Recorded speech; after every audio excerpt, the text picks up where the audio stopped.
Balance credibility. यो हो ABC news. म रविन्द्र पौडेल। कार्यक्रम हो अपरेसन बिग न्यूज। सत्य समाचार खोज्ने, तथ्य प्रस्तुत गर्ने र प्रस्तुतिलाई सन्तुलित बनाउने हाम्रो प्रतिज्ञा हो। यही प्रतिज्ञा पूरा गर्ने खरो प्रयास हो अपरेसन बिग न्यूज। जनसरोकारका हरेक विषयलाई हामी बिग न्यूज बनाउँछौँ र हरेक बिग न्यूजको अन्तर्कथा खोज्दै दर्शकका अगाडि अपरेसन गर्छौँ। फरक समाचार र गहिरो समाचार दिने हाम्रो प्रयास निरन्तर जारी छ। दर्शकवृन्द, नेपाली कांग्रेसका संस्थापक नेता एवं नेपालको पहिलो जननिर्वाचित प्रधानमन्त्री हुन् विश्वेश्वर प्रसाद कोइराला। नेपाली राजनीतिमा बीपी र साहित्यमा विश्वेश्वर प्रसाद कोइराला भनेर चिनिएका थिए। बीपी विक्रम सम्वत 1971 भदौ 24 गते जन्मिएका कोइराला विचारवान र दूरदृष्टि राख्ने नेताको रूपमा लिने गरिन्छ। 2003 सालमा निधन हुनु अघि र आजका दिनसम्म पनि बीपीको विचार र राजनीति गर्नेहरूका लागि मन्त्र जस्तै बनेको छ। जीवनभर विद्रोह, सङ्घर्ष, जेल सजाय भोगेर देश र जनताका लागि लड्ने नेताको रूपमा बीपीको चिनारी छ। बीपीको नीतिलाई नै अहिलेसम्म नेपाली कांग्रेसले बोकेर राजनीति गरिरहेको छ। बीपीको राजनीतिक एजेन्डा अहिलेसम्म राजनीतिक पार्टीको घोषणा पत्रमै आउने गरेको छ। नेपालका राजनीतिक दलहरूले समेत बीपीको भौगोलिक जातीय समावेशीको नीतिलाई सम्मान गर्दै आएका छन्। बीपीलाई नेपालमा समावेशीको सुरुवातकर्ता नेताको रूपमा लिने गरिन्छ। सामाजिक र सांस्कृतिक विभेद न्यूनीकरण गर्दै समतामूलक समाज निर्माण गरेर सबैलाई विकासमा सहभागी गराउने बीपीकै नीति थियो। आज हामी बीपीको 107औं जन्मजयन्तीको सेरोफेरोमै चर्चा गर्नेछौँ कार्यक्रम बिग न्यूजमा। नेपाली प्रजातान्त्रिक आन्दोलनका अथक योद्धा तथा नेपाली कांग्रेसका संस्थापक नेता हुन् बीपी कोइराला। बीपीका विचारको चिन्तनबाट अहिलेसम्म पनि नेपाली राजनीति घुमिरहेको छ। बीपीको राजनीति नेपाली कांग्रेससँग जोडिएको भए पनि अहिलेका कम्युनिस्ट पार्टीमा रहेर राजनीति गर्नेहरूले समेत बीपीकै समाजवादको नीतिलाई पछ्याइरहेका छन्। बीपीलाई एक आदर्श राजनीतिक पुरुषको रूपमा नेपाली राजनीतिमा हेर्ने गरिन्छ।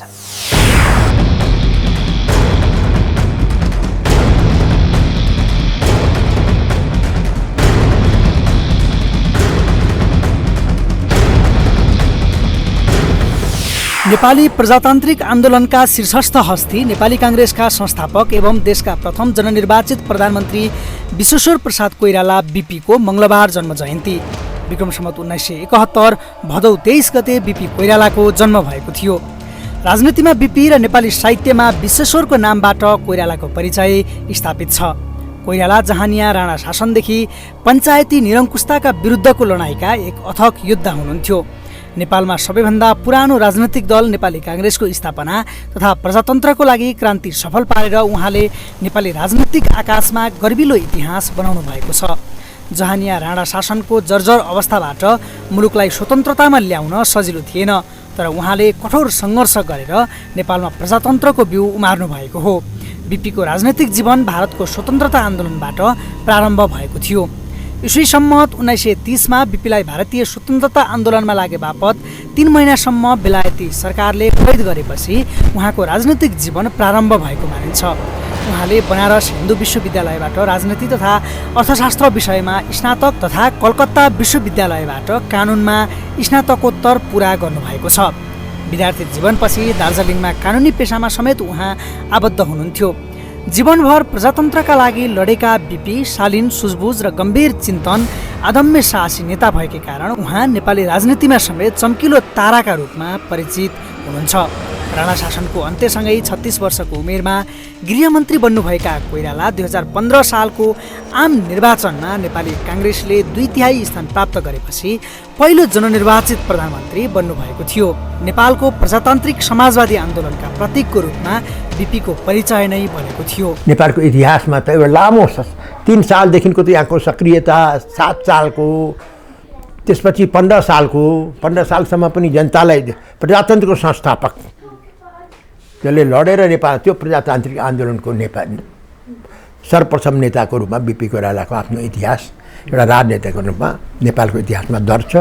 त्यसैले आज पनि के छ भनेदेखि बीपी कोइरालाको नाममा हरेक वर्ष किताब निस्केकै छन्। हरेक वर्ष र प्रशंसा एउटा राजनेताको रूपमा विरोधीले पनि, अरूले पनि, म हेर्छु मदन भण्डारीले पनि प्रशंसै गर्नुभएको छ, अरू पार्टीको मान्छेहरूले पनि प्रशंसै गरेका छन्। किन त्यो देशलाई नेपालको राजनीतिक इतिहासले कहिले पनि बिर्सिँदैन।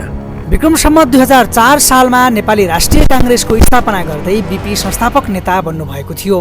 बिपीले पार्टी गठन गर्दा नै राष्ट्रियता, लोकतन्त्र र समाजवादको नाराको प्रतिपादन गर्नुभएको थियो। बिपीले मेलमिलापको नीति आत्मसात गर्दै भारतमा निर्वासित जीवन त्यागेर ज्यानको बाजी लगाएर फर्किएपछि नेपालको राजनीतिमा नयाँ तरङ्ग थपिएको थियो। बिपीले राजादेखि दलहरू अटाउने किसिमको नीति लिएर फर्केपछि मात्र जनमत सङ्ग्रह भएसँगै दलहरूको सक्रियता बढेको हो। त्यसो त 2016 सालको बिपी कोइराला नेतृत्वको प्रथम जननिर्वाचित सरकारले वैज्ञानिक भूमि सुधार लगायतका प्रशस्त समाजवादी कार्यहरू ल्याएको थियो। तर जनतालाई सर्वोपरि राखेर गरेको राजनीतिबाट तत्कालीन राजा महेन्द्रलाई सही भएन। निर्वाचित सरकारलाई अपदस्थ गरी प्रधानमन्त्री बिपीलाई सेनाको बलमा 8 वर्ष बन्दी समेत बनाइएको थियो। 8 वर्ष प्रवास र पुनः स्वदेश फर्केर पञ्चायत विरुद्ध लड्दा कठोर कारावास र सङ्घर्षमै उहाँको जीवन बितेको छ। समयानुकूल बिपीको मेलमिलापको नीति अझै सान्दर्भिक रहेको नेपाली काङ्ग्रेसका कतिपय नेताहरू बताउँछन्।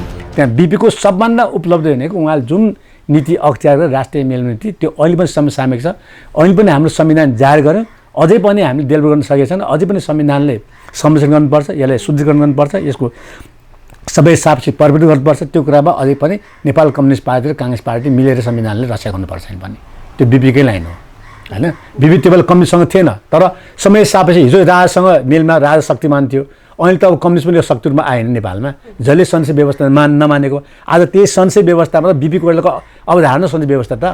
बिपीले आफ्नो जीवनकालमा नेपाली जनताको लागि धेरै दुःख भोग्नु पर्यो, अभावको जीवन जिउनु पर्यो, कठोरभन्दा कठोर बन्दी जीवन बिताउनु पर्यो। ज्यानलाई हत्केलामा राखेर राणा शासन र पञ्चायती व्यवस्था विरुद्ध लड्दा लड्दै उहाँको जीवन बितेको छ। बिपीले अर्थपूर्ण राजनीति गर्नुपर्ने कुरा सिकाउनु भएको नेपाली काङ्ग्रेसकी नेत्री पुष्पा भुषालको भनाइ छ। बिपी कोइराला एउटा बहुआयामिक व्यक्तित्व हुनुहुन्थ्यो। उहाँलाई हामी राष्ट्रियवादी भन्छौँ, समाजवादी भन्छौँ, साहित्यकार भन्छौँ, दार्शनिक पनि भन्छौँ र उहाँ राजनीतिज्ञ पनि। भन्दाखेरि उहाँ समग्र रूपबाट एउटा बहुआयामिक व्यक्तित्वको रूपमा रहनु भएको छ र उहाँको एउटा विचार र सङ्गठनको जुन शैली र कला थियो। किनभने उहाँले के भन्नुहुन्थ्यो भने राजनीति भनेको एउटा अर्थपूर्ण राजनीति गर्नुपर्दछ, जसले गर्दा आफ्नो जीवनशैलीलाई पनि परिवर्तन गर्नु पर्यो भने पनि गर्नुपर्दछ। त्यसले गर्दाखेरि एउटा विचार र सङ्गठन अझै सुदृढ हुँदै जान्छ भनेर उहाँले जुन किसिमबाट आफ्नो विचार राख्नुभएको थियो, मलाई लाग्छ आज राजनीतिमा यो विषय उत्तिकै सान्दर्भिक रहेको छ। कोइरालाको राजनीतिक र साहित्यिक पाटो अलग अलग छ। राजनीतिमा शालीन मानिने बिपी साहित्यप्रति उहाँको योगदान धेरै छ। उहाँको सुम्निमा मोदी ऐन, बाबुआमा र छोरा, नरेन्द्र दाई, तीन घुम्ती तथा हिटलर र यहुदी जस्ता चर्चित उपन्यासहरू नेपाली साहित्यमा कालजयी कृतिका रूपमा लिइन्छन्। कारागारमा बन्दी जीवन बिताउँदा होस् वा बाहिर रहेर बिपीले साहित्यको माध्यमबाट समाजलाई चेतनशील बनाउन समेत ठुलो योगदान गर्नुभएको छ। बिपीको साहित्यले केही न केही सन्देश दिने नेता शशाङ्क कोइरालाको भनाइ छ। उहाँको एउटै चासो के थियो भने नेपालमा लोकतन्त्रलाई कसरी स्थापित गर्ने भनेर अन्तिमसम्म त्यो लडाइँ उहाँ लड्दै जानुभयो र उहाँको साहित्यमा पनि धेरै टीका टिप्पणी हुन्छन्। धेरै उहाँका उपन्यासहरू प्रसिद्ध नै छन्। उहाँले सुरु गर्नुभएको हिन्दीमा लेखेर बनारसमा हंस भन्ने पत्रिकामा लेख्नुभयो, पछि गएर उहाँले चाहिँ नेपालीमा पनि लेख्न थाल्नुभयो र 12-15वटा कृतिहरू उहाँको छन् र यसैलाई हामीले चाहिँ नि लिएर मलाई लाग्छ उहाँको फेरि कृति कस्तो छ भने केही न केही हरेक उपन्यासमा केही न केही मेसेज, यो जनताको लागि केही न केही मेसेज दिने। बिपीको समाजवादको पहिला त्यति व्याख्या नगरिए तापनि कम्युनिस्ट पार्टीको आगमनसँगै उहाँको समाजवादले अहिले झन् सान्दर्भिक बन्दै गएको छ र सत्ताभन्दा आदर्शले प्रेरित राजनेताका रूपमा परिचित बिपी सादा जीवन, उच्च विचारका प्रतीक समेत हुनुहुन्थ्यो। जब जब देशमा गरिबी बढ्दछ, जब जब छिमेकी मुलुकसँगको सम्बन्ध बिग्रिन्छ, यस्तो बेलामा बिपीको विचारको सान्दर्भिकता अझ बढ्ने नेता नारायण खड्का बताउनुहुन्छ। बिपी कोइरालालाई सम्झिने भनेको हामीहरूले जब देशमा सङ्कट आउँछ, अन्तर्राष्ट्रिय समस्याहरू परिरहन्छ, छिमेकीहरूको सम्बन्ध खलबलिन्छ, लोकतन्त्र या त्यो बेला उहाँहरूको समयमा प्रजातन्त्र भनिन्थ्यो, त्यो अस्थिर हुन्छ, त्यसमा चुनौती आउँछन्। देशको समग्र एउटा तल्लो वर्गलाई जुन उहाँले भनौँ न निम्न मध्यम वर्गीय तल्लो गरिबहरूलाई एउटा चाहिँ मध्यम वर्गीय आफ्नो लेभलमा म ल्याउँछु भनेर जुन एउटा परिकल्पना गर्नुभएको थियो त्यो गरिबी अहिले पनि उस्तै छ। तल्लो वर्गको मानिसहरू को आर्थिक विकास हुन सकिरहेको छैन भन्दाखेरि यी सब सन्दर्भमा उहाँको जुन एउटा परिकल्पना होइन एउटा परिकल्पना र साथै सामर्थ्य पनि र क्षमता पनि दूरदर्शिता पनि बिपीले आफ्नो जीवनको अन्त्यसम्म पनि देश र जनताको लागि अर्पण गर्नुभयो। राजनीतिक सिद्धान्त र आदर्शमा कहिल्यै उहाँले कसैसँग सम्झौता गर्नु भएन। मानिस ठुलो होइन असल बन्नुपर्छ भन्ने मूल मन्त्र र राष्ट्रिय मेलमिलापको नीतिले नै बिपी काङ्ग्रेसका मात्र नेता नभएर देशकै राजनैतिक मुहार फेर्ने नेता बन्न सफल हुनुभएको छ। क्यामेरा पर्सन ध्रुव अधिकारीका साथ एबिसी रिपोर्टर विक्रम रत्न, काठमाडौँ।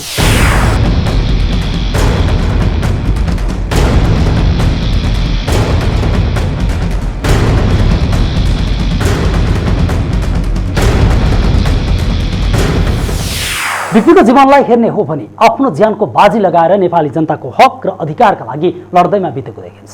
बिपीले आफ्नो जीवनकालभरि नै अभावको जीवन गुजारेका छन्। कठोर जेल जीवन, राणा शासन र पञ्चायती व्यवस्था विरुद्ध पैठेजोरी खेल्ने बहादुरीकै कारण अहिले पनि बिपीलाई नेपाली राजनीतिमा सच्चा सम्मान गर्ने गरिन्छ। सादा जीवन, उच्च विचारको जीवनशैली अपनाउँदै बिपीले आफ्नो जीवनको अन्त्य कार्यकालसम्म बिताए। मानिस ठुलो होइन असल बन्नतर्फ लाग्नुपर्छ भनेरै हिँड्ने गर्थे बिपी। उनको राष्ट्रिय मेलमिलापको नीतिकै कारण अहिलेसम्म बिपी सबै नेताका पनि नेताको रूपमा चिनिँदै आएका छन्। राजनीतिमा बिपीको जति त्याग र तपस्या छ, नेपाली साहित्य क्षेत्रमा पनि बिपीको योगदान कम छैन। साहित्यमा पनि उनको बलियो उपस्थिति रहेको छ। साहित्य मार्फत समाजलाई चेतनशील बनाउने काम बिपीले गरेका छन्। थप प्रसङ्ग जोड्नेछौँ एकैछिनको ब्रेकपछि। ब्रेकपछि स्वागत छ। तपाईँ बिग न्युजमा हुनुहुन्छ। दर्शकबिन, बिपी कोइराला नेतृत्वको प्रजातान्त्रिक आन्दोलनमा मात्र नभएर सम्पूर्ण राजनैतिक आन्दोलनका राजनेता हो। नेपालका 22औं प्रधानमन्त्री एवं नेपालका प्रथम जननिर्वाचित प्रधानमन्त्री समेत बन्न सफल भए। नेपाली काङ्ग्रेसका संस्थापक नेता बिपी कोइरालाले नेपालमा राणा शासनको अन्त्य र प्रजातन्त्र ल्याउन ठुलो योगदान छ। बुबा कृष्ण प्रसाद कोइराला राजनैतिक पृष्ठभूमिका व्यक्ति भएकै कारण समेत बिपीले नेपालको राजनीति नजिकबाट निहालेकै कारण नेपाली राजनीतिमा राजनेता बन्न सफल भए।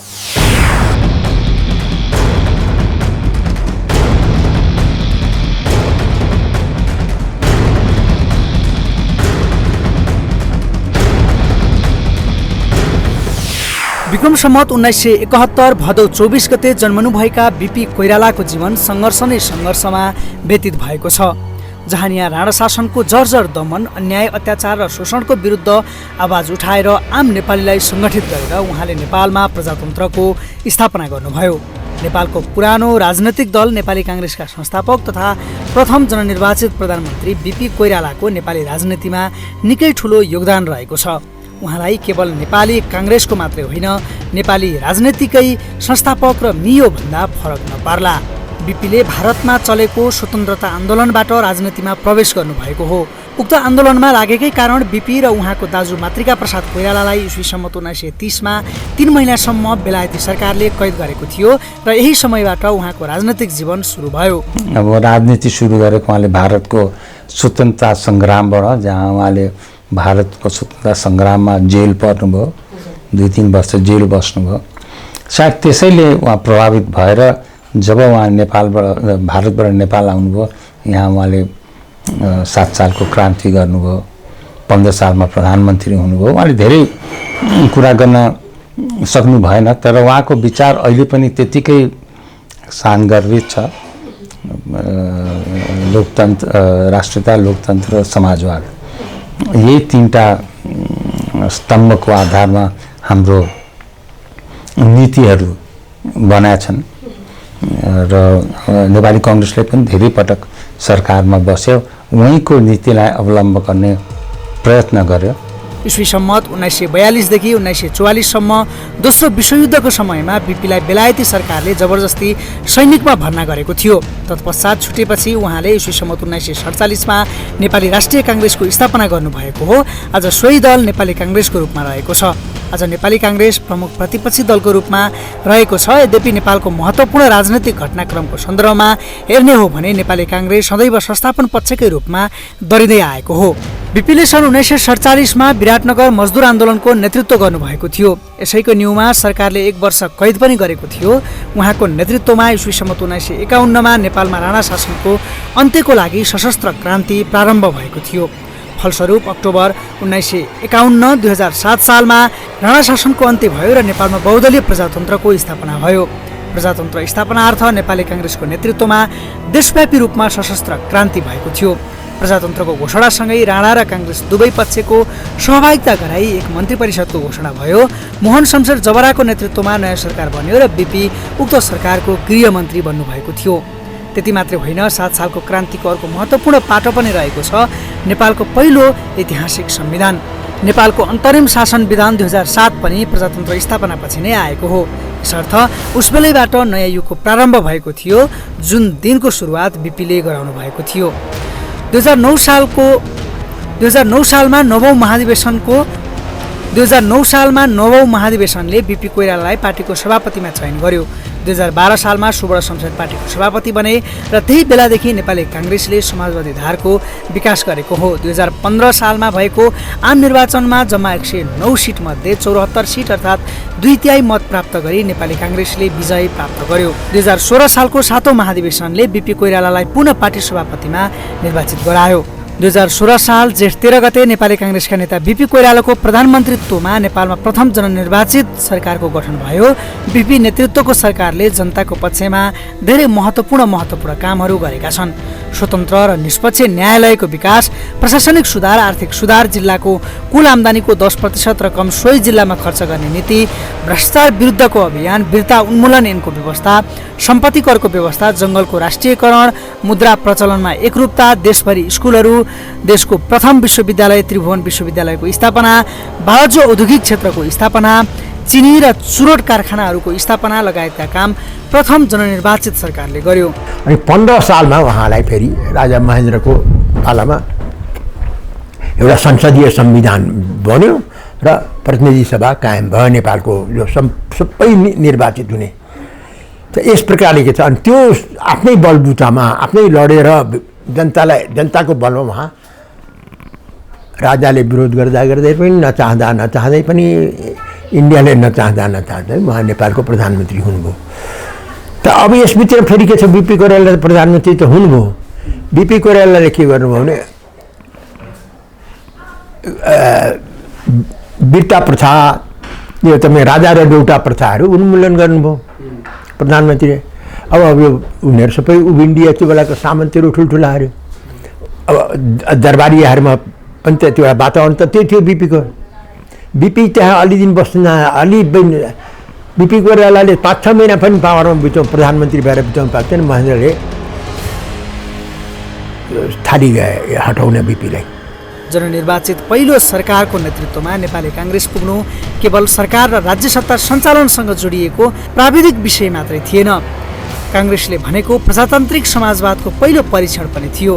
प्रजातान्त्रिक समाजवादको प्रयोगको आरम्भ पनि थियो, त्यो जुन सरकारले समाजवादी राज्य व्यवस्थाका आधारभूत मूल्य मान्यतालाई कार्यान्वयन र स्थापित गराउन भने योगदान दियो।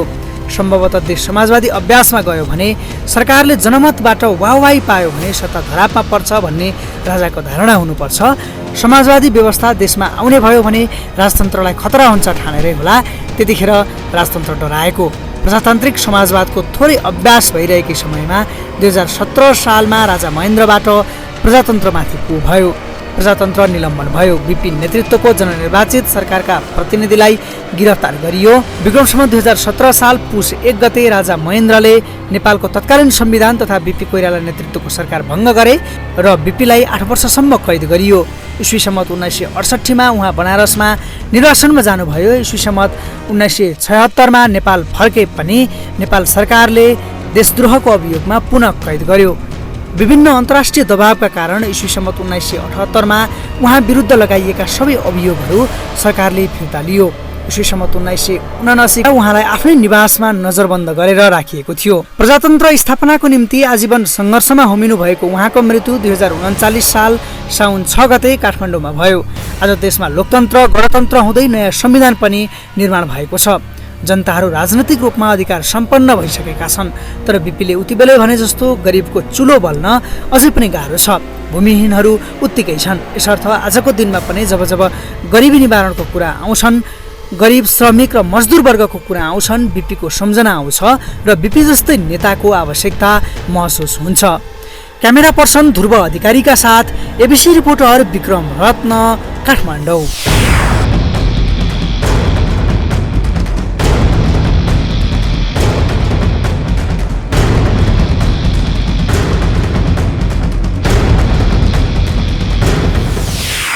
सङ्घर्षमय भोगाइबाट विश्वका महान व्यक्तिहरूको जीवन सुरु भएको पाइन्छ। यस्तै बिपीको राजनीतिको सुरुवातदेखि अन्त्यसम्म सङ्घर्षमय बितेको छ।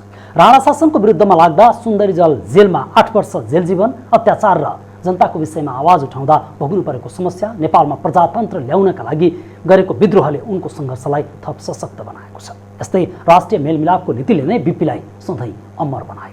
अहिले राणा शासन, पञ्चायत राजतन्त्रको समेत अन्त्य भएर गणतन्त्र स्थापना भएको छ। अहिलेसम्म भएको परिवर्तनमा विभिन्न व्यक्तिको ठुलो योगदान होला, तर अहिलेसम्मको परिवर्तनका लागि जग बसाल्ने एक योद्धा बिपी नै हुन्। अहिले पनि बिपीका विचार र तिनीलाई अवलम्बन गर्ने हो भने मात्र पनि राजनीति र देशको मुहार परिवर्तन गर्न धेरै समय कुर्नु पर्दैन।